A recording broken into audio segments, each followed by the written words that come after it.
everyone, and welcome to another episode of the Live Well podcast. Last time, we had a very riveting discussion about all things nutrition, health, and wellness. And so, again, I'm joined by my trusty co-host, Ms. Sasha Bernard. Hello. Hello, Sash. And the topic for us this week that we'll be going through is coping with stress and knowing your triggers. And joining us is an expert in that area, Ms. Kamala McWhinney. He's Associate Clinical Psychologist. Kamala, welcome to Live Well. Thank you so much. I'm glad to be here. And how is everything? How are you doing? First of all, let me ask you, how are you feeling today? I'm feeling excited about being a part of this podcast. And then we're going to talk about the other things that I'm feeling as we go along. Okay, so you're not feeling any stress? No, Okay. I'm feeling good. Okay, good. okay. That's good. And I deliberately asked that question about stress because we're going to deep dive a little bit into stress and what that looks like. So before I go, I'm going to just read a definition that I found it's called Managing Stress and Introduction by Dr. Anu S. Williams. It says, stress is defined as a reaction to a change or strain. The change or strain can be primarily physical, such as having an illness or an injury. It can be primarily emotional, such as being worried, upset, anxious, or depressed.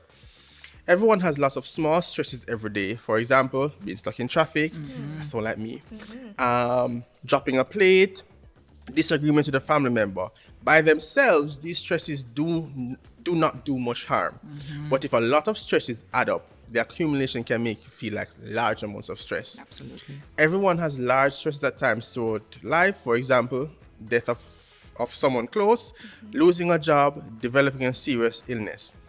Even good changes, which I found very interesting, even good changes in life can be considered stressful. Yes. For example, most think starting off a new job or having a baby as good changes, and most people think these good changes are also stressful. Yeah. I don't think we ever really thought about that from Yes. before, but when I saw that, I was just like, interesting. So I read that to say that we have an overview of what stress is from, I guess it's from a clinical person, a doctoral perspective or a clinical perspective. So Kamala, I'm going to ask you now, what is stress and how does one know that they're stressed? All right, so let's talk about what stress is, right? So stress is when there is a strain, whether physically, emotionally, or mentally. And that's typically caused when we have demands, like we feel like we have too much demand and we can't quite meet up to it. So some of the things you mentioned, for example, like being stuck in traffic, like you have to get to the podcast recording at 9 o'clock, right? That was And it's now so 8:55 We know that. and the traffic not moving, Yeah. right? So in this moment, I'm feeling like the demands exceed my ability to show because I can't do anything about it. Right. So that is stress in a nutshell, right? Now, there is good stress and there is bad stress.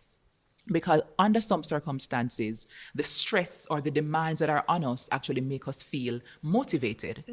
And we have the mindset that, oh, I can do this. And oftentimes with good stress, which is called eustress, that's EU, stress, okay. yeah, then it's also short term.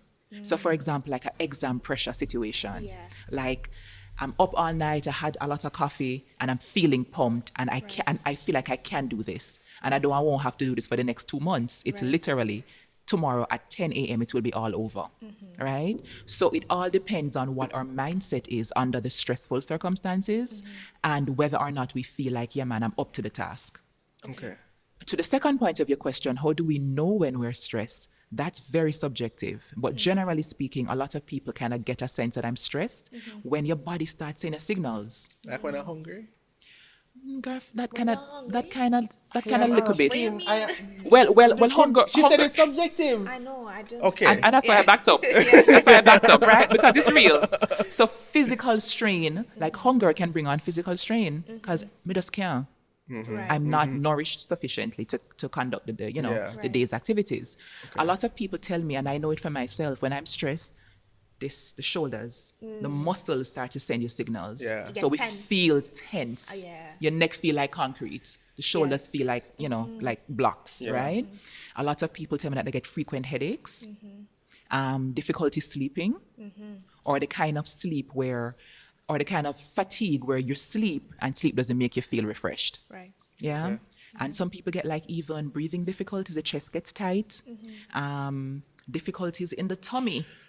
So I'm going to go back to that point. You said persons have difficulty breathing because I mean, sometimes for me, I have that, but I think that is anxiety. Is anxiety stress, or does stress bring on anxiety? So they're very much related. In fact, a large proportion of what we call mental ill health conditions are actually, they have connections to some type of stressors. Okay. Yeah. Okay. So we're going to talk about anxiety in a bit, but definitely hunger, Right. right? And then our bodies can send us signals that tell us that something is not quite right. If we listen, then we get the signals. Right. Yeah. Okay. Okay. We made mention of being hungry a while ago. Does that play a role in being stressed? Yes. Sasha looked for me away a while ago when I talk about if hunger What's wrong with can you? be- Yeah. But you No can see judgment. it's a legitimate question No, it based on what is. she answered It's and not- said. There's no but you stupid were question. judging. No, I wasn't judging at all. Anyway, Yes. we're gonna leave you with that Relationship said. issues, workplace conflict can also cause stress, right? But definitely, there's a big link between diet and stress. Okay. The fact of the matter is that from one direction, when we are stressed, we tend to be attracted to certain kinds of foods, so it affects our Yes. diet. Yeah, after a stressful day, you want to treat yourself, and it's never to something No. good. We How never we want say- just how we- grapes and how we apples, say it in right? Jamaica, we feel for something Something nice. nice. 100%.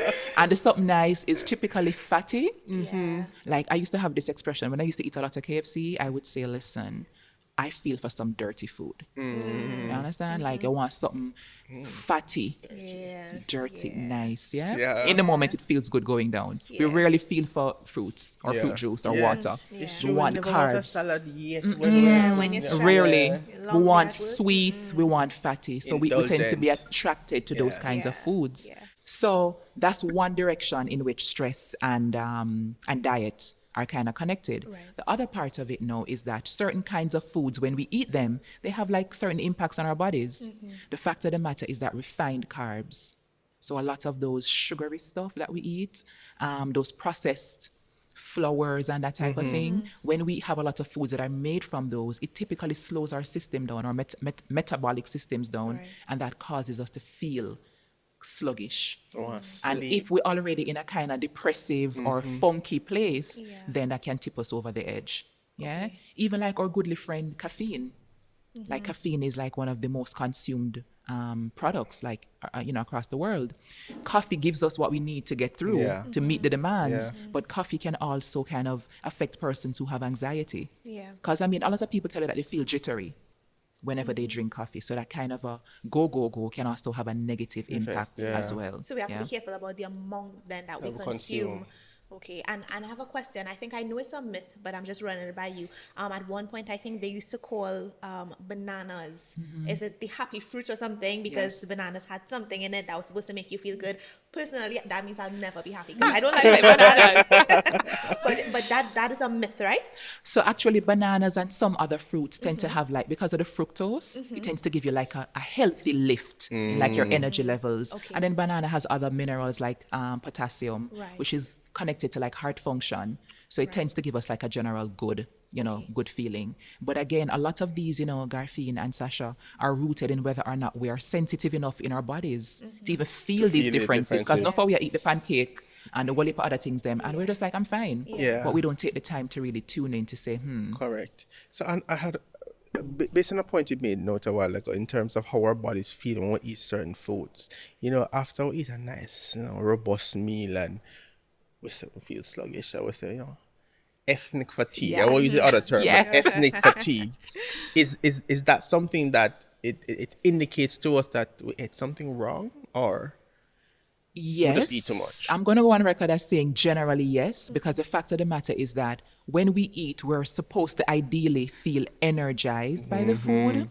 So when we have either the wrong, as Sasha mentioned earlier, the wrong proportions of some foods, or the wrong type of foods in combination, then we tend to have a dip in the energy level, which is not the ideal. Yeah. But the way we used to it in Okay. Jamaica, we normalize it. You know Yeah. what I mean? Okay. Okay.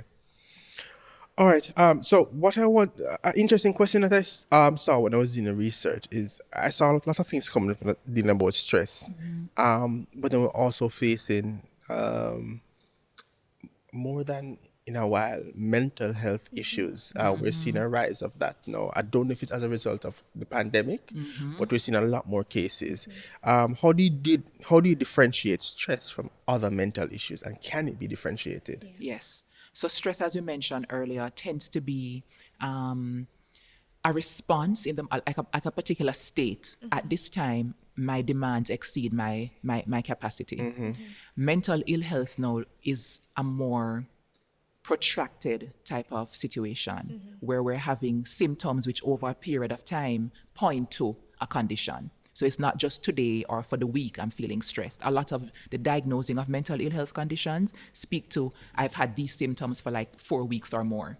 So it's a kind of a, Like a cyclical getting type of thing. into a pattern now of behaviors. And then, even though we may have started from a place of stress, contributing to the issues, in many mental ill health conditions, it's more than just stress because the other symptoms look like maybe having altered sense of reality, like in some psychotic illnesses. And in Jamaica, that's what we unfortunately refer to as mad. Right. Okay. When people are talking to themselves, hearing voices, that's more than just stress, right? The pattern of those conditions, though stress may have played a role for many people, a role, not the only role. Yeah.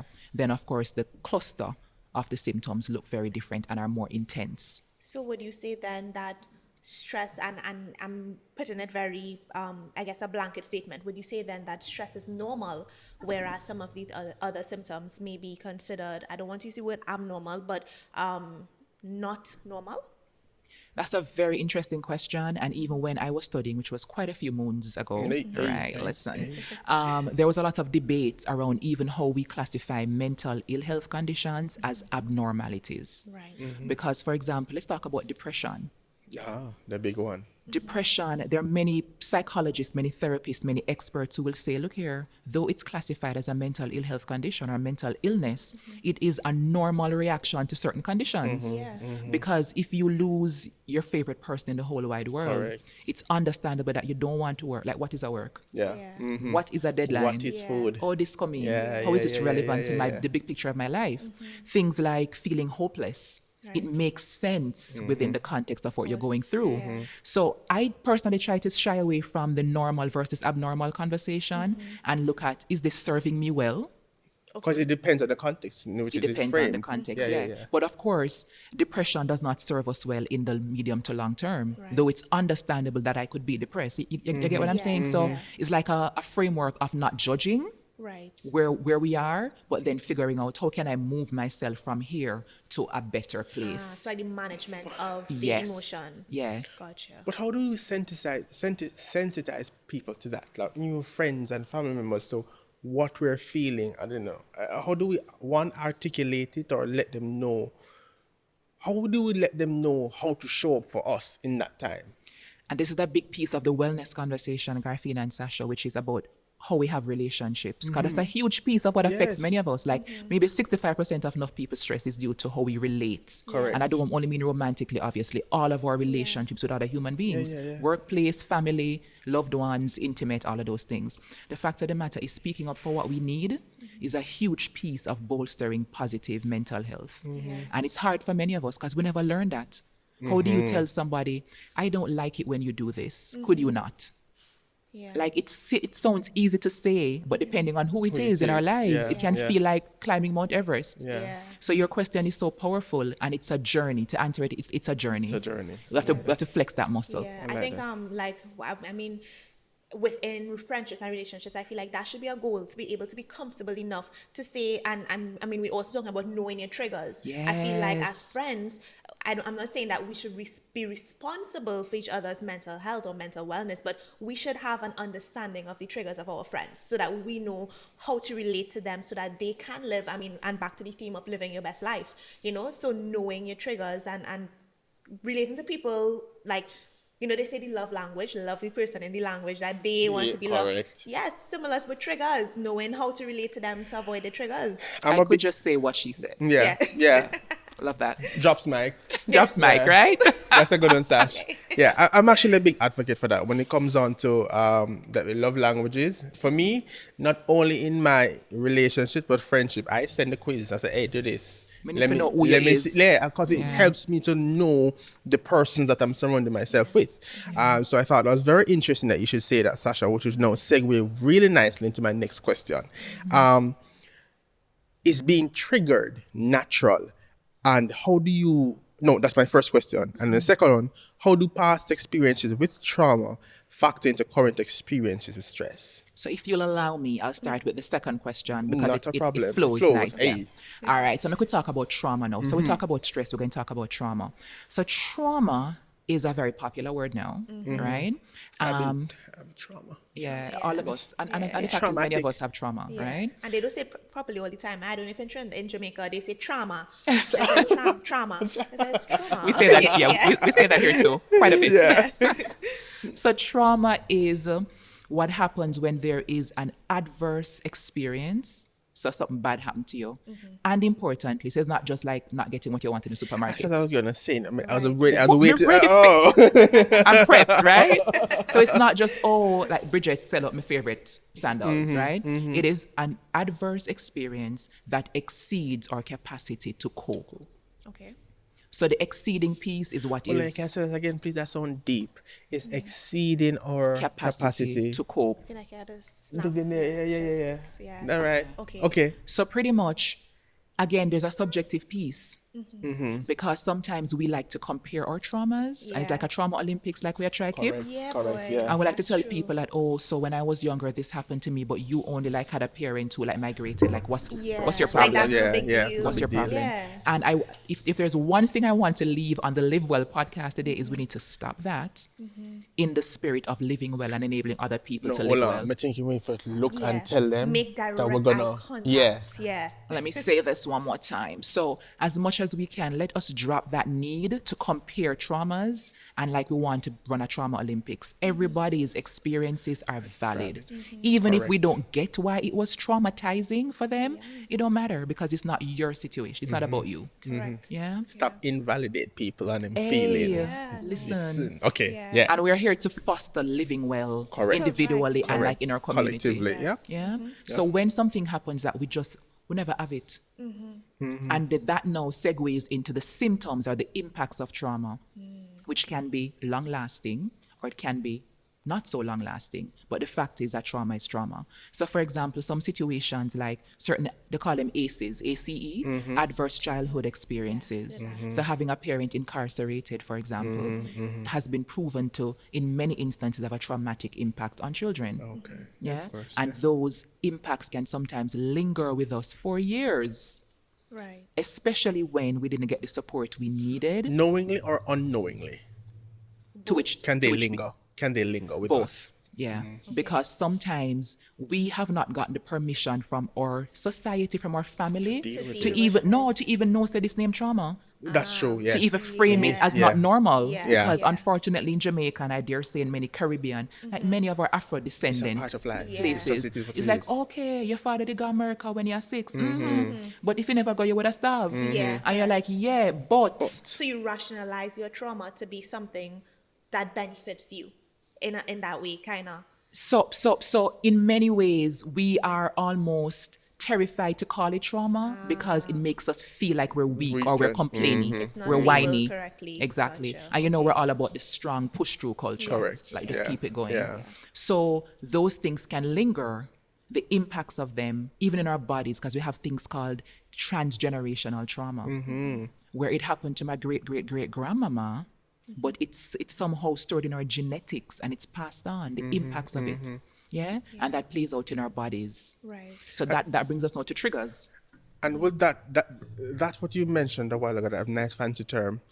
Is that- Transgenerational. yes. Is that passed on through behaviors or otherwise? So the genetics can then have expression in many ways, in, Okay. in the ways our bodies operate. Like some of us just have very sensitive dispositions, like certain things just make us feel a lot very quickly. You know what I mean? Yeah, and then yeah. also, And that's when we'll use the term triggered, right? exactly. So that's why I started with the second piece to Yeah. come back to it. Yeah. Correct. So then based on how our trauma lives in our bodies, which many of us don't even think about that, we're carrying it in our bodies, right? And I'm going to give a scenario in a little bit. Then out of that now, we are over time triggered because certain things in the environment, Garfene look at me like this, and it reminds me of when somebody I knew looked at me like this. Right. And then literally that this experience is bringing up the trauma for me into my present reality. Right. And that is why I heard you mentioning at some point about therapy and the importance of therapy. And I'll just say support. it's important to be able to start that journey of processing our trauma. Yeah. Because then we're better able to manage it for the medium and long term. Because sometimes you don't know, right? Exactly. Sometimes you feel that way and you can't understand why. And it's just kind of like, that part. why? Yeah. Why? And Why can't I stand this? Yeah. Why does this make me feel so afraid? And we don't spend the time to really process it. And I'm a big advocate for not just our situation, but the next generation. Of course. Especially for those of us who are into parenting or parenting roles, support roles. What's going to like how we parent the next generation, our trauma spills over into them. Yeah, Correct, and it you know, does. on social media now, a huge topic is healing, that of healing. You know, we need to heal.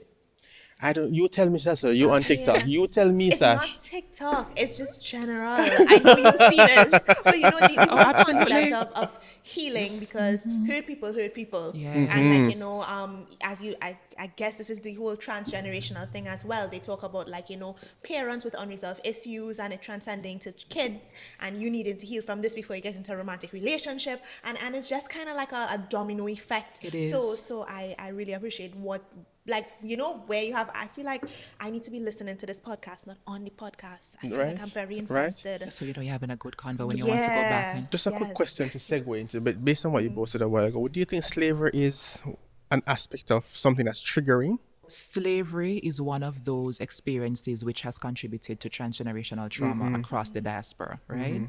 And out of that, we have so many other things that spill out. You know what I mean? I think some of our people's resistance to even like authority figures. Oh yes. I feel like there's some Just the connection. rules I'm not in an general. anthropologist. Yeah. but I think that in some of those ways we have incorporated those aspects into our bodies and into our behaviors, and it's just It's Yeah. innate. yeah. I'm going to double back on what you had said. You spoken about seeking a therapist. Yes. When is a good time? When do you know is the right time to seek professional help? So again, going back to coping. So not every traumatic experience is going to lead us to having long-term trauma, right? Or having the trauma live with us. Sometimes we resolve it and we move on and we're grateful and we're good. Can that happen naturally? Yes. Okay. Yeah. Because sometimes, I mean, in most instances, it happens intentionally. Okay. So I realized that this thing has happened to me. It never nice, and I never coped well. And we can employ some strategies, even like self-coping strategies. You know what I mean? So sometimes we talk to a good friend. Yeah. We have some friends who are like positive influences. Community. Sometimes the community is a healing space for us. Yeah. And that can help us to resolve it and we move on, right? But sometimes it lingers. And then sometimes we try our coping strategies and them not work, or they used to work and they're not working anymore. That's when we need to have the keen eye to say, I could do with additional support. And I want to just underscore the importance here of how we even think about getting support. It doesn't mean that we're failing. It doesn't mean that we're weak. It doesn't mean that our lives are falling apart. It just means that we need support because we are human. I know here in the Caribbean, I know definitely in Jamaica, and I think in TT as well. And I would dare say the wider Caribbean, we frown upon seeking help. Yeah. I'm trying to understand. I don't know if you have a better an answer to give me, but do you know perhaps where that stems from? Why is it that we look, as you said, right, we look down on it because it makes us seem weak? Yeah, I think maybe going back into the history of mental ill health, because one time gone, mental ill health, we never knew enough about it.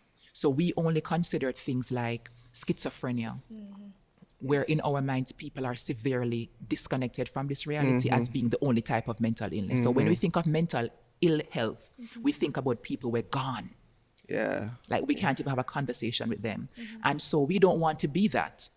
Those persons needed to get professional support. Right. So anytime now we have, so even though we have learned more, we formed an association between getting psychological or psychiatric help, mental health support in general, with being on some extreme. And unfortunately, and the point is, like there are many persons who have what we consider to be the big bad schizophrenia or the big bad mental ill health conditions who are living healthy, productive, normal lives because there's treatment and there's therapy. But one time gone, we would view those things as, oh my God.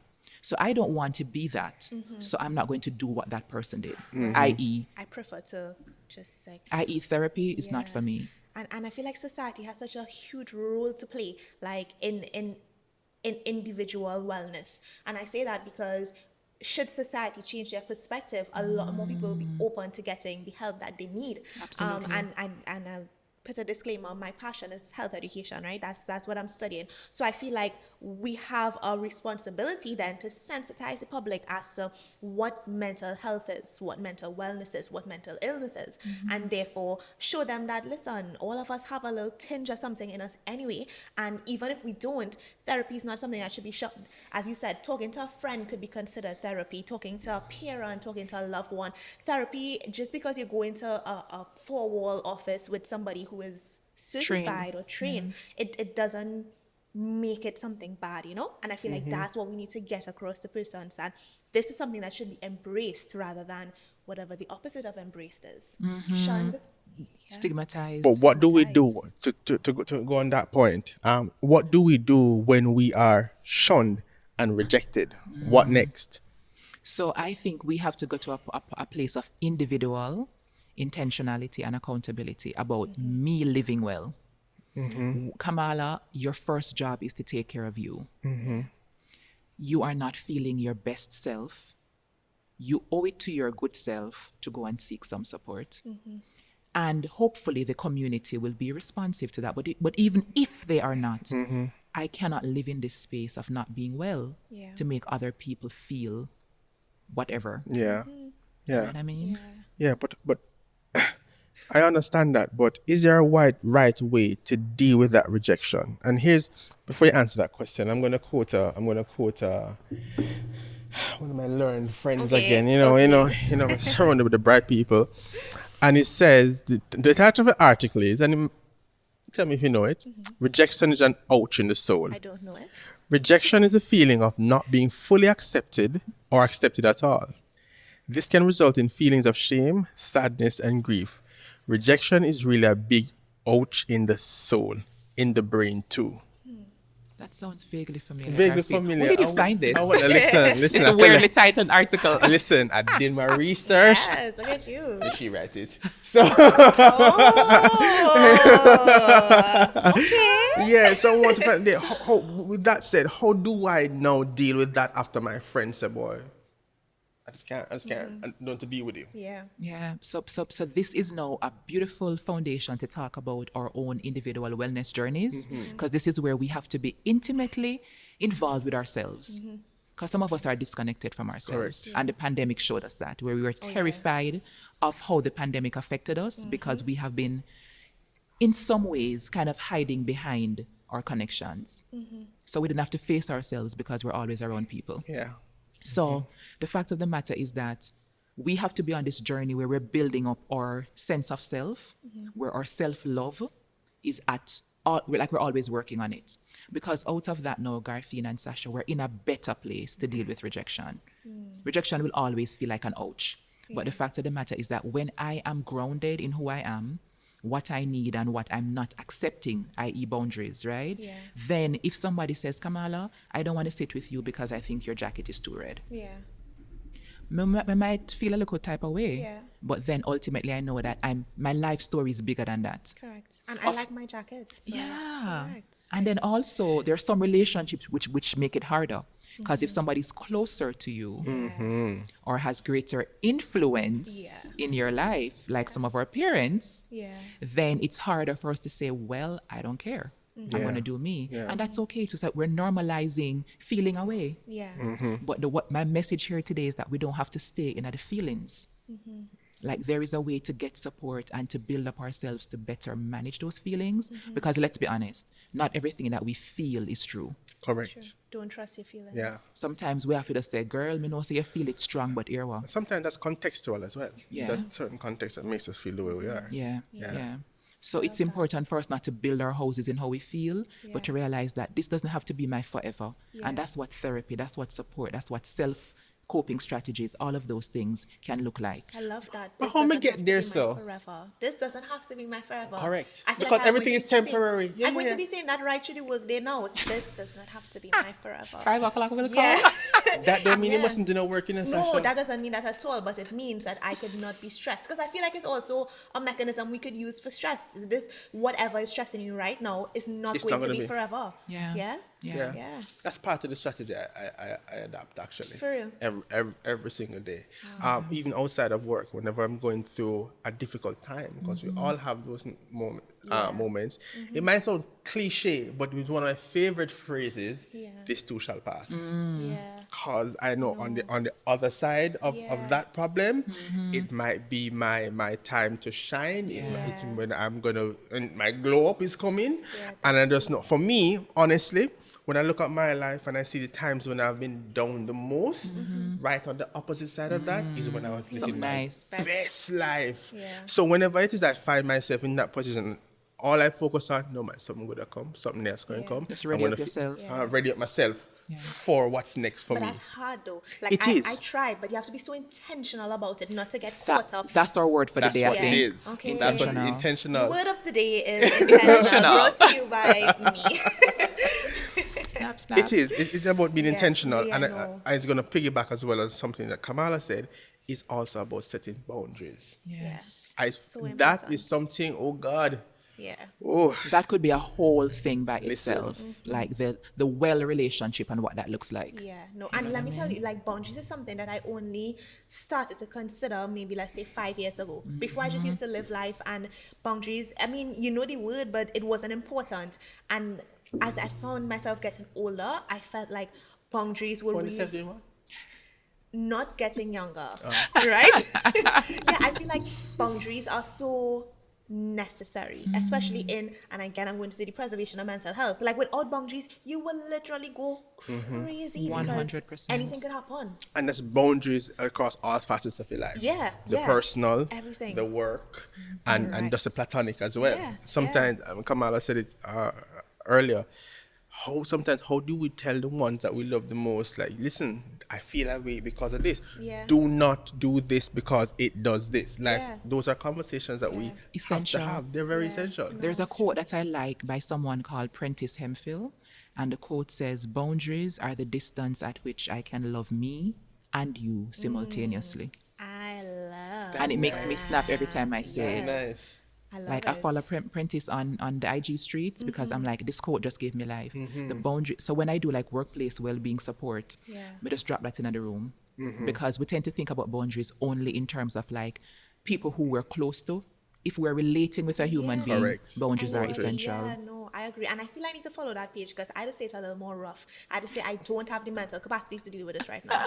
That's it. See, there's a That's my nicer way to boundary. say those things, I Sasha. know. That's why I need to So- follow that Instagram page because That's the mindset we need though. Yeah. Yeah. We need that mindset because sometimes we think about boundaries as, oh, that means I'm going to be mean to the person. Yeah. No, but, No, but I'm even- important in this relationship too. But Kamala, even when we're not saying it to be mean, when we say it the nicest way that you just said it a while ago, people or society associates that with being mean, and then they project it on us to say, oh, this is what he meant.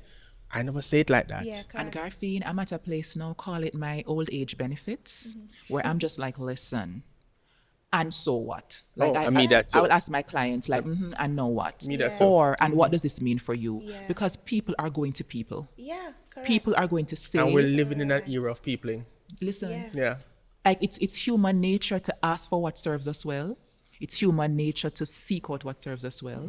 And it's human nature to require people to show up in a way that serves Serves us us, well. yeah. Unapologetically. And so therefore the intentionality behind it is what is like top tier. Yeah. Holding it always in the forefront of our minds that this person doesn't have to be selfish. I don't have to demonize them. Correct. But they're being human. And I have one job. I don't care what your job title name, you have one job. Your first job is to take care of you. yourself, Let me yeah. say it that way. Yeah. Your Also- first job. Because for me, I think selfishness has a time and place.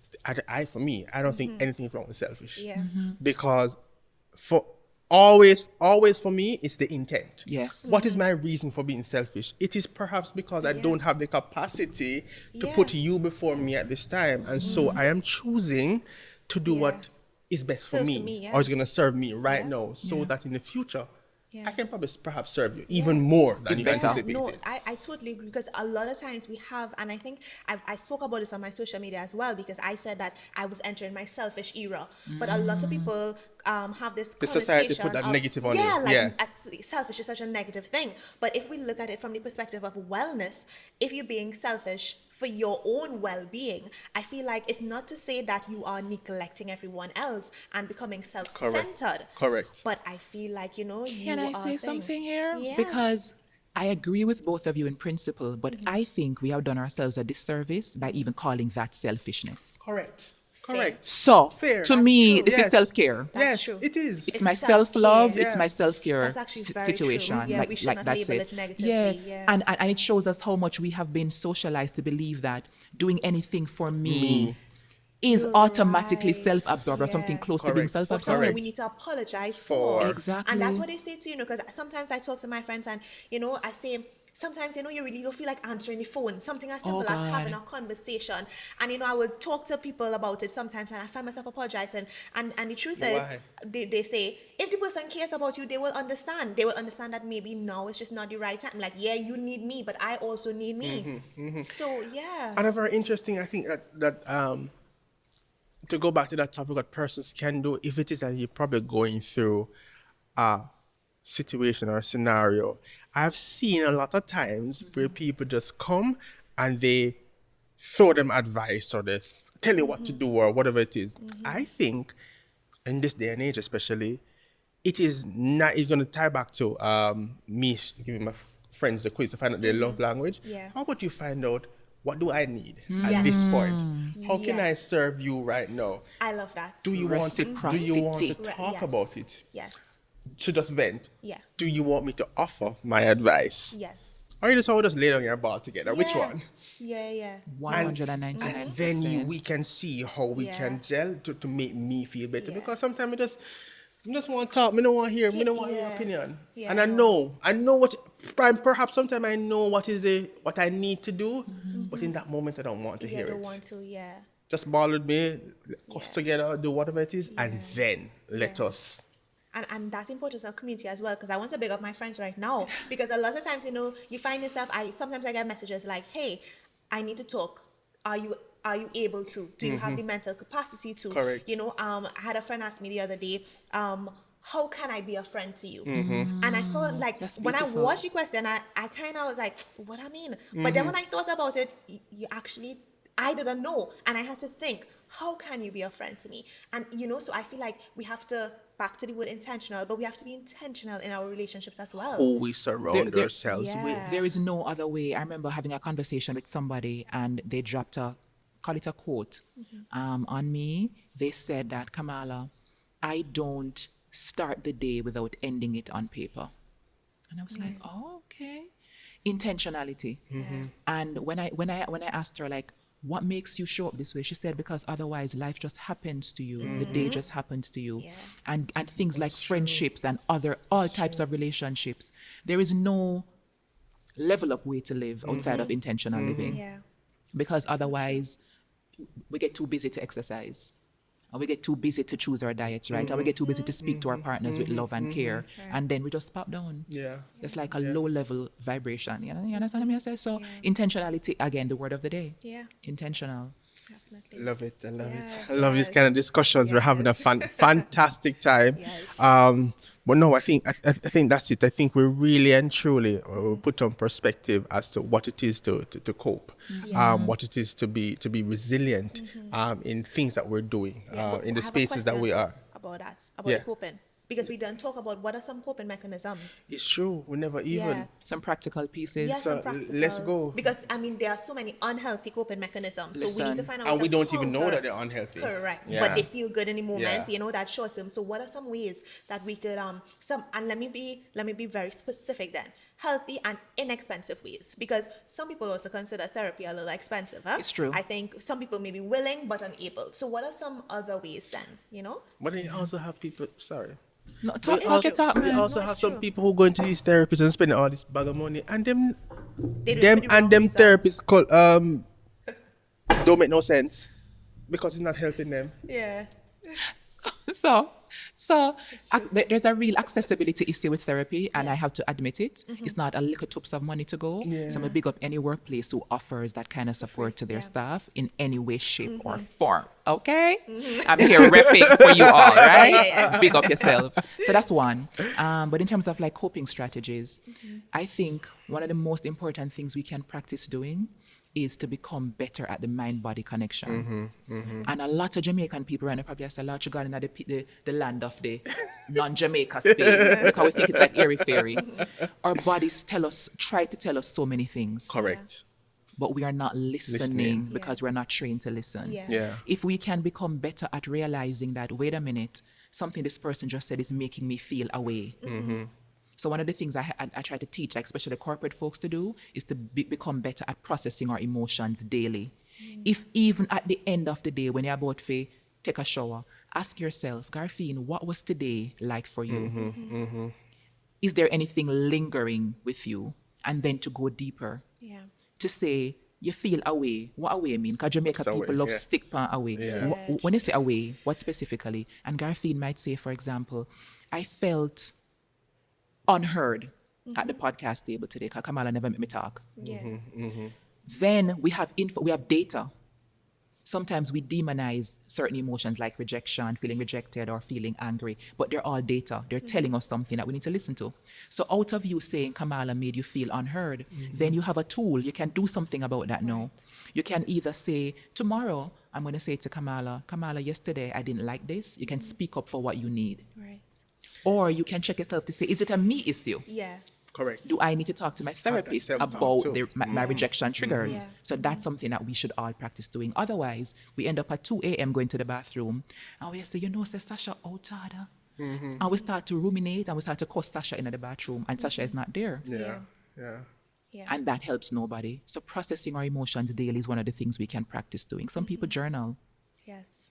And I heard somebody define journaling so beautifully. She said for her, journaling is like taking the jumbled thoughts out of her head, putting them on paper, reorganizing them in a way that's helpful, and putting them putting back them in. back in. And I was Yeah. like, girl, Love that. you killed that. Yeah. Right? Yeah. So those are some of the things we can do. Physically, I know as a fact, this is like time proven, when we move our bodies, good things happen to our brains.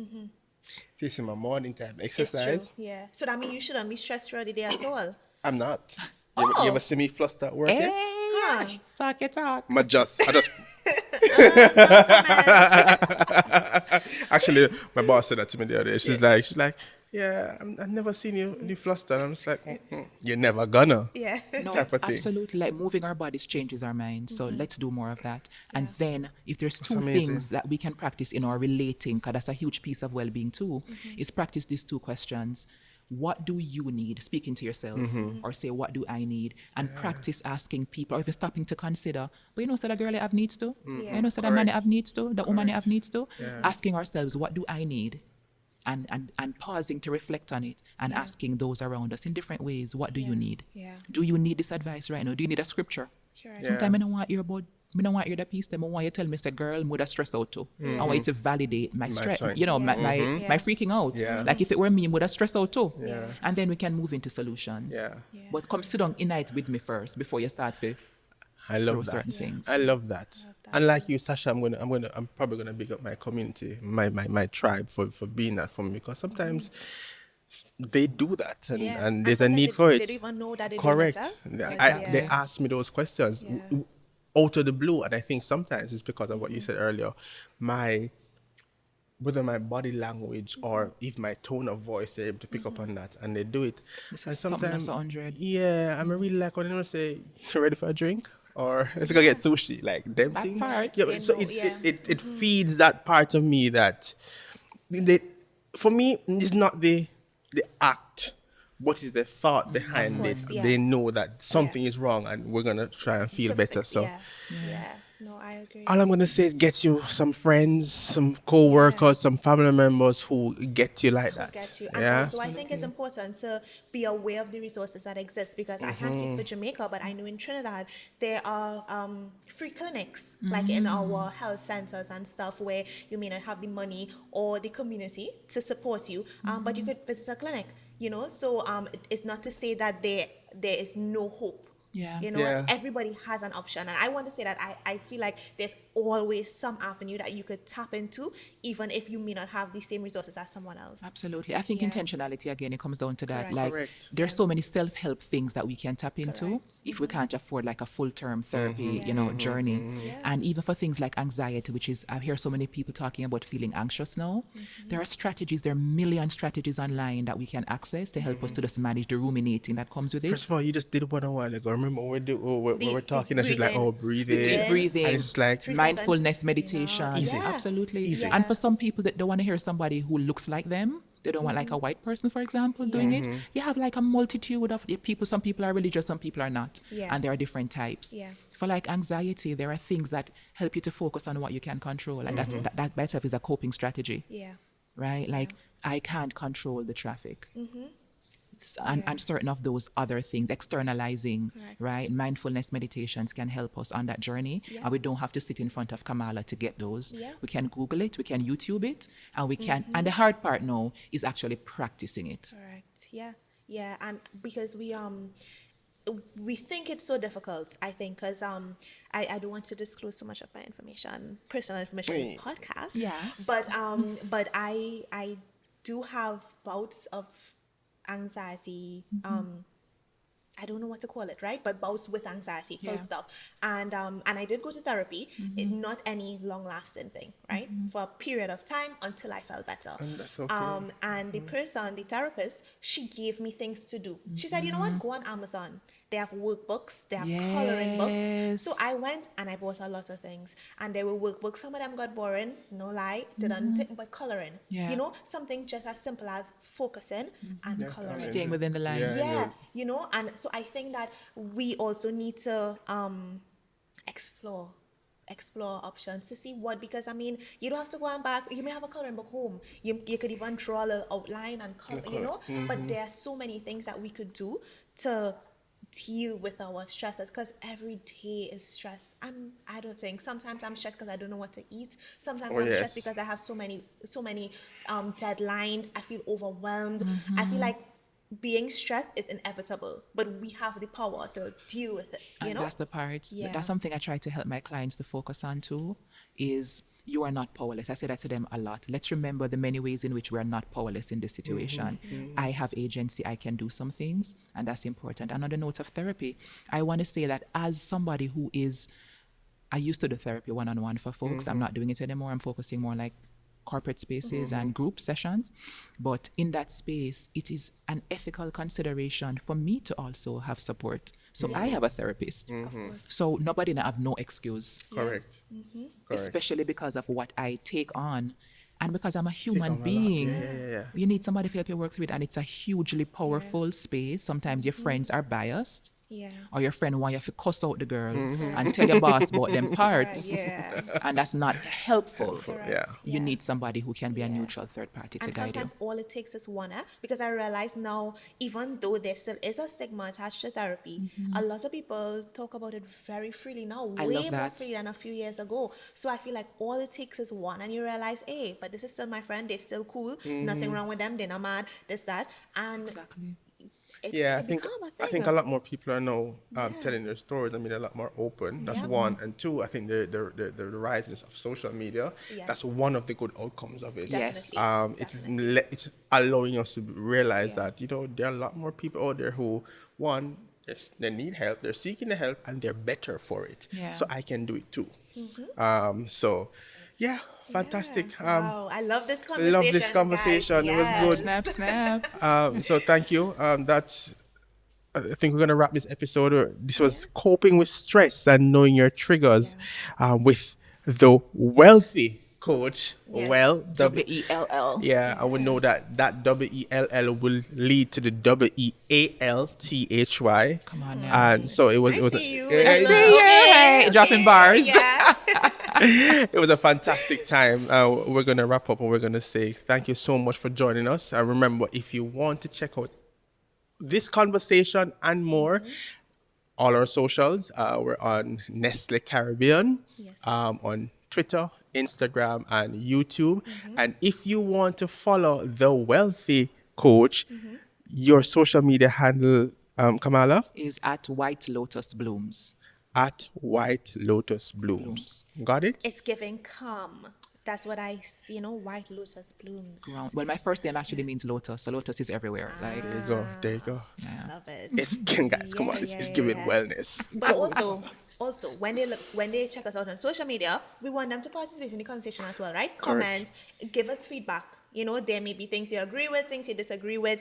We can't change nothing, but we still want to know because there will. And there might I'm be going to say a season two. might be interesting topics that they also have that they can Suggesting. they Yeah. can Yeah, suggest that's as I well. was to put my foot in my mouth and say we could discuss in season 2, but I stopped and I pulled We back. mean there will be a season 2. Okay. There will be a season. Yeah. There will be a season 2. Okay. Yeah. Garfene has spoken. Yes, Gavin has spoken. So we do want to hear from you as well. I mean, it is a conversation. We are here, but we still do want to hear from you guys because we know you have a lot of good insight to add, a lot of value to add to the conversation. So please feel free, I don't know why you're signing off like we're done it. We're not done yet, Sasha, because we have. Oh, crap. We're gonna play. Okay. Never Have I Ever. The Live Well edition. Yes. I find this podcast only playing games and have no prizes to win, and I love to play to win. I'm a guest. Like, I think I also Yeah. I wanted to stick to that. No, we're in this. We're in this together. So, and we're gonna start in not alphabetical order, in what directional order? Wait, how is play this game again? Yes. Never have I ever. Never have I ever. So you're gonna say something, Yeah. and then we have to. So normally Normally. you drink and them type of things, but we're Right. not drinking anything today. have coffee. So we have coffee, but we're not gonna drink anything. Okay, fine. We're just gonna say show of hands who did it. Oh, or right, not. right. Okay, I know, So I we're just remember. gonna Okay, yeah, we're yeah, gonna do Okay. it, right? So Sasha, we're gonna start with you. Of course. Yeah. Why did I not? We said why am I not directional, so you surprised? first. Okay. As a matter of fact, you know what? Because I'm the only gentleman, I'm going to switch it up. We're going to start with the ladies first. So we're going to go to you, then we're going to go to Kamala, and then me last. I feel like this is a bit biased. Okay, you know what, Gavin? No problem. So here's my thing. Okay. Never have I ever. Wait, I just say the question and then you will say yes or no, right? Yeah. Okay, cool. Never have I ever. Oh, you know what cough is? Cough? Yeah, like punch. Yeah. Okay. We call it Tom. Thump. Okay. So never have I. Oh, sorry. You were thinking about the other punch? No, Oh. I just went to talk about, that Beyonce new song? Cough Cough it. it. Cough it. I was Yeah, like, what's that? Are we going Where's there? that whole Sasha reach there? No. Okay. So punch, right? Punch, So okay. never have I ever cuff somebody when I was stressed. That's how you do it? That's how you ask the question? Okay, good. Yes. And then we're supposed to say if we have. I don't know. Yes. Garfene, are you a game, so please Yes. guide Never us. have I, I'm thinking about it, never have I ever, You Tom. ever thump anybody? I've actually never been in a fight before, Yeah, me though. in my life. Yeah. So, no, I've never. I've been in a couple something like a fight. I've never been like that. that, yeah. I've never been that angry. I always manage my stress Oh, look at you. or I deal with it some other way. I never have I ever. No. Okay. My time? Yes. Never. No more here who you golf. Oh gosh. Who you? Want me to, Yeah. and say are two family people? Say something about family. Stress us out. So it was like when I was like maybe 7 or so. Yeah. I mean, my cousin getting in one proper altercation, Yeah. and there was some draping and some coughing. Right? Okay. okay, Okay. yeah. Okay. All right. But in my adult life, I haven't because Okay. I can't Keeping deal. it cute. Yeah, we don't have the money for Like bail and stuff. keeping the cuteness out of prison. Yeah. Yeah, correct. Plastic surgery. All right. Never have I ever broken something, like smashed something when I was angry.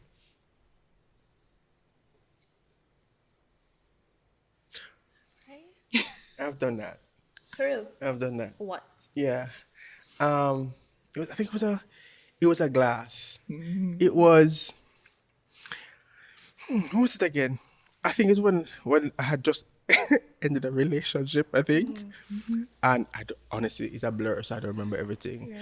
But all I remember it was me and my best friend Terry. We were at home, and I don't remember what message I got. It was a trigger moment. It was a trigger moment. All I know, I just saw Terry jump up and hold me. A glass, I was drinking some juice and the glass just went Proper Wall. movie thing. Proper movie proper. thing. I did not even know I was aware of doing those things. I just went straight in the glass and I think I just fell into her arms. Oh God. And Wow. Yeah, that was the only time I remember breaking. I lost control. That's perhaps the first time in my life that I remember doing something like that. Real. That's the power of a trigger, man. Yeah. I don't think I've ever broken anything, but I have like hit things, punched things, but never broken. Yeah. Yeah. Yeah, I've thrown things, maybe hit things, but Yeah. never broken anything. Okay. Yeah. Yet. Yeah. Okay, my turn. Never have I ever just cried uncontrollably because of a situation. Okay, no, I Please. have. I am a crier. Oh, Please. I did that too, but I never have nothing else to say. I did that one. Yeah, It was yeah. one. Oh, it's a beer once in my lifetime. Like I don't, yeah, Only once. No, I am a crier. I cry at any inconvenience. Like when I'm stressed, I literally like even if I don't cry, my eyes well with tears. Yeah. Like the other day, I'm a G. I was I so know that. stressed, right? You're all it. All it. A police officer approached me, because he told me that I was parked in a no parking zone, but I wasn't parked. I was in the car. The handbrakes were down. My foot was on the brake because I literally just pulled to the side to make a call. And he Were came, you stationary? Officer Grandison, no. Okay, yes, I was stationary, and then I learned by definition that meant parked, right? Yeah. But I wasn't parked because the car was in drive, which means it was driving. Technically, It was paused yeah. from driving, right? But I was so stressed in that moment, and I am trying to tell him I am not parked. I literally just need to make a call because also there's a law, you can't drive and talk on the phone. So Exactly. which one you want me to do? I had to break one. To do one. To do one, right? But anyway, and while talking to him, my eyes were filled with tears, and I was so embarrassed because I was like, he going to think that I'm a little soft girl, but I was so stressed, and I just didn't know what. But yeah, so I definitely have cried, and that wasn't uncontrollable, but I have had uncontrollable moments where you just cry, and then you feel better after. Like you just cry. I have friends who've never seen me cry, so I Real. don't cry easily, but definitely in my private space, Cry. the tears sometimes just need to flow. And there's something I want to say too, that sometimes we feel like we have to apologize for crying. Yeah. And I want to also normalize the fact that it is what it is. Like it's a normal Emotions. human Yes, expression. Yes, I agree. Okay. Agree. Okay. Yeah. I think that's it. Yeah. We're good This to was go. a nice game. I didn't have to feel nervous at all. I don't know why you would feel nervous. Nice games, man. Okay. Chat. And the games was intentional. It's all about intentionality, okay, right? Okay. All Word right. of the podcast. That's right.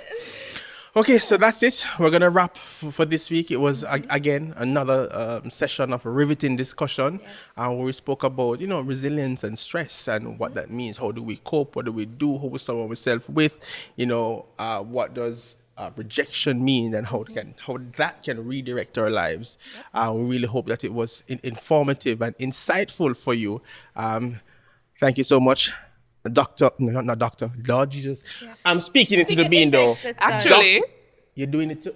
I'm starting in a couple months. So. Come on, so the two are studying doctor. So we say Dr. Kamala. It is what it is. Well, I must say Dr. Bernard too. No, please don't do that. So, one. because she's studying to be doctor too, Come through, good. Listen, I tell you, I'm all about being a face on this podcast, and I have the brides right beside me. But thank you so much for joining. It was a fantastic discussion, and then link us again next month. We're gonna have even more topics, more discussion, more guests, more games, and remember, And this surprises. is and surprises. Surprises. Surprises. Some Prizes. Surprises. We'll talk about that. But this was the Live Well podcast, and remember, get well, live well, be well. well.